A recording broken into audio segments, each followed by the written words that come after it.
Good health channel पे आज का टॉपिक है menstrual cycle, irregularities, disease and remedies.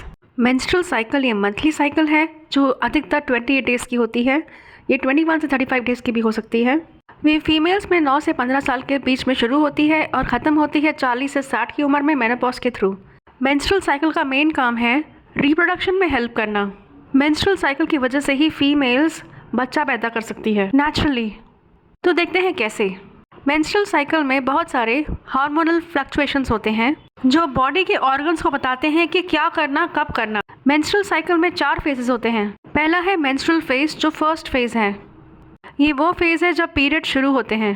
Periods यानी वजाइना से ब्लीडिंग होना जो नॉर्मली 3 से 7 दिन तक चलती है। जैसे कि आप ये ग्राफ में देख रहे हैं, डे 1 से शुरू होता है पीरियड्स। इस टाइम पे ईस्ट्रोजन और प्रोजेस्टेरॉन के लेवल्स गिर जाते हैं। फीमेल एग जो है वो ओवरीज से फैलोपियन ट्यूब के थ्रू यूटेरस में आता है और अगर उसे कोई स्पर्म नहीं मिलता तो यूटेरस अपनी लाइनिंग तोड़ देता है। वो कॉन्ट्रैक्ट होता है, रिलैक्स होता है और अपनी लाइनिंग गिरा देता है। ये लाइनिंग बनी होती है टिश्यूज़ की, म्यूकस की, ब्लड की। तो पीरियड्स में वजाइना के थ्रू यूटेरस की लाइनिंग और एग बाहर निकल जाता है। इस फेज में एब्डोमिनल क्रैम्प्स की वजह से पेट दुख सकता है, बैक पेन हो सकता है, हेडेक हो सकता है, थकावट होना, हार्मोनल फ्लक्चुएशन की वजह से मूड स्विंग्स और इरिटेशन भी हो सकता है। मेंस्ट्रुएशन फेज पीरियड्स खत्म होने पे खत्म हो जाता है। मेंस्ट्रुएशन फेज के साथ साथ फॉलिकुलर फेज भी शुरू होता है, पर ये चलता है 10 से 16 दिन तक। तो ओव्यूलेशन के पहले वाला फेज को फॉलिकुलर फेज बोलते हैं। ये एवरेज 14 डेज का होता है। इस फेज में हमारा ब्रेन फॉलिकल स्टिमुलेटिंग हार्मोन यानी एफएसएच को रिलीज करता है जो हमारी ओवरीज में छोटे छोटे सैक्स बनाता है जिसे फॉलिकल्स कहते हैं। ये फॉलिकल्स में छोटे छोटे इमेच्योर एग्स होते हैं। सबसे हेल्दी एग मैच्योर होने के लिए तैयार हो जाता है और बाकी सारे एग्स वापस बॉडी में एब्जॉर्ब हो जाते हैं। जैसे ही बॉडी में फॉलिकल्स मैच्योर होते हैं वैसे ही हमारा बॉडी रिलीज़ करता है ईस्ट्रोजन। ईस्ट्रोजन का काम है यूटेरस में अंदर की लाइनिंग बनाना। यूटेरस की इनर लाइनिंग का काम है न्यूट्रिशन देना।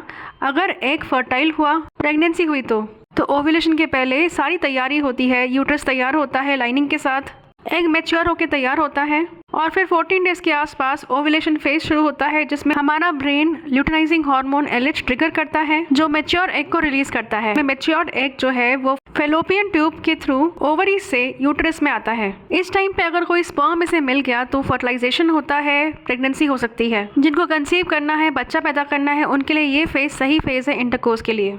उसके बाद आखिरी फेज है ल्यूटल फेज। इस फेज में प्रोजेस्टेरॉन हार्मोन ट्रिगर होता है जो यूटेरस की लाइनिंग को थिक बना के रखता है ताकि अगर कोई फर्टिलाइज्ड एग आए तो वो इम्प्लांट हो पाए। अब यहाँ से 2 पॉसिबिलिटीज़ हैं। अगर एग फर्टिलाइज होता है तो बॉडी HCG रिलीज करता है जो यूटेरस की लाइनिंग को थिक बना के रखता है ताकि वो एग को एम्ब्रियो में कन्वर्ट कर सके। और अगर मैच्योर्ड एग को स्पर्म नहीं मिलता, वो फर्टिलाइज नहीं होता, तो ईस्ट्रोजन और प्रोजेस्टेरॉन दोनों के लेवल्स गिर जाते हैं। यूटेरस की लाइनिंग गिरने को तैयार हो जाती है। इसे प्री मेंस्ट्रुअल फेज भी बोलते हैं। इसमें हार्मोन फ्लक्चुएशन की वजह से मूड स्विंग्स हो सकते हैं, इरिटेशन हो सकता है, ब्लोटिंग हो सकती है स्टमक की, हेडेक और एब्डोमेन पेन भी शुरू हो सकता है। तो इस तरह से एक मेंस्ट्रुअल साइकिल बनती है। प्री मेंस्ट्रुअल फेज के बाद फिर से मेंस्ट्रुअल फेज शुरू होता है। हर महीने ये साइकिल रिपीट होती है। और वैसे तो मेंस्ट्रुअल साइकिल एक नेचुरल साइकिल है, पर इसमें कुछ कॉम्प्लिकेशंस भी आ सकते हैं, कुछ हेल्थ इश्यूज भी आ सकते हैं।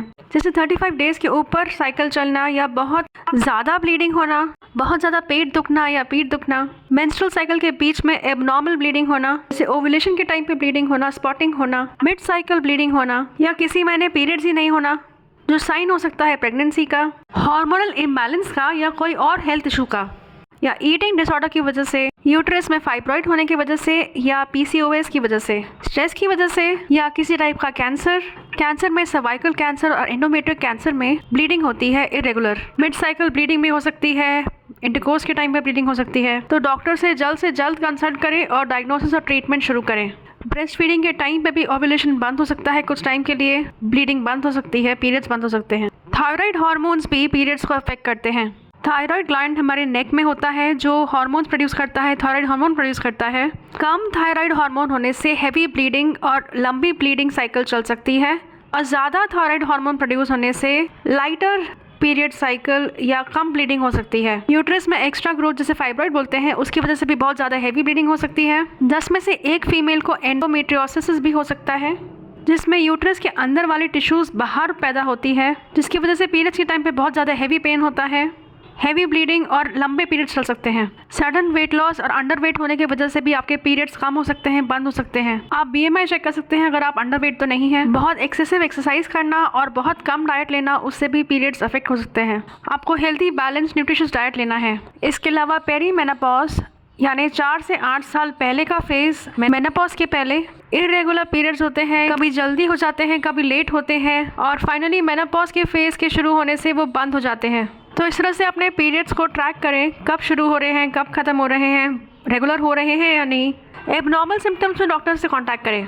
अब देखते हैं कुछ होम रेमेडीज़ इरेगुलर पीरियड्स के लिए। पहला है स्ट्रेस कम करें।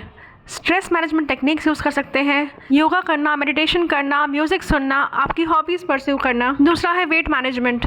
आपको नॉर्मल वेट मेंटेन करना है, ज़्यादा मोटापा या ज़्यादा पतला होना भी अच्छा नहीं है। हेल्दी बैलेंस डाइट खाना है और मॉडरेट लेवल पे एक्सरसाइज करनी है। ज़्यादा एक्सरसाइज करने से भी आपके मेंस्ट्रुअल साइकिल्स जो हैं वो इरेगुलर हो सकते हैं।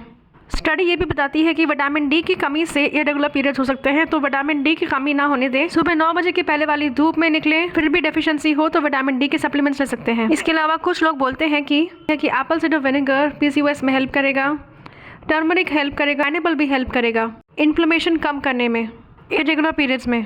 हालांकि इस पे और रिसर्च होनी बाकी है। इसके अलावा कुछ वैक्सीन अवेलेबल है कैंसर को प्रिवेंट करने के लिए, जैसे कि सर्वाइकल कैंसर प्रिवेंट करने के लिए वैक्सीन अवेलेबल है जो 11 से 12 की उम्र में ले सकते हैं। तो इरेगुलर पीरियड्स हो, कुछ भी एबनॉर्मल हो तो तुरंत डॉक्टर से कांटेक्ट करें, प्रॉपर टेस्ट करवाएं, डायग्नोसिस करें और ट्रीटमेंट लें। तो अगर आप फीमेल हैं तो अपनी मेंस्ट्रुअल साइकिल को ट्रैक करें, हेल्दी लाइफस्टाइल जिए, इरेगुलर साइकिल्स में रेमेडीज़ लें और डॉक्टर से ज़रूर कांटेक्ट करें। और अगर आप मेल हैं तो ऐसे टाइम पे फीमेल्स की मूड स्विंग्स को समझें, उन्हें सपोर्ट करें, उनका केयर करें। अपना और अपने आसपास के लोगों का ख्याल रखें और स्वस्थ रहें।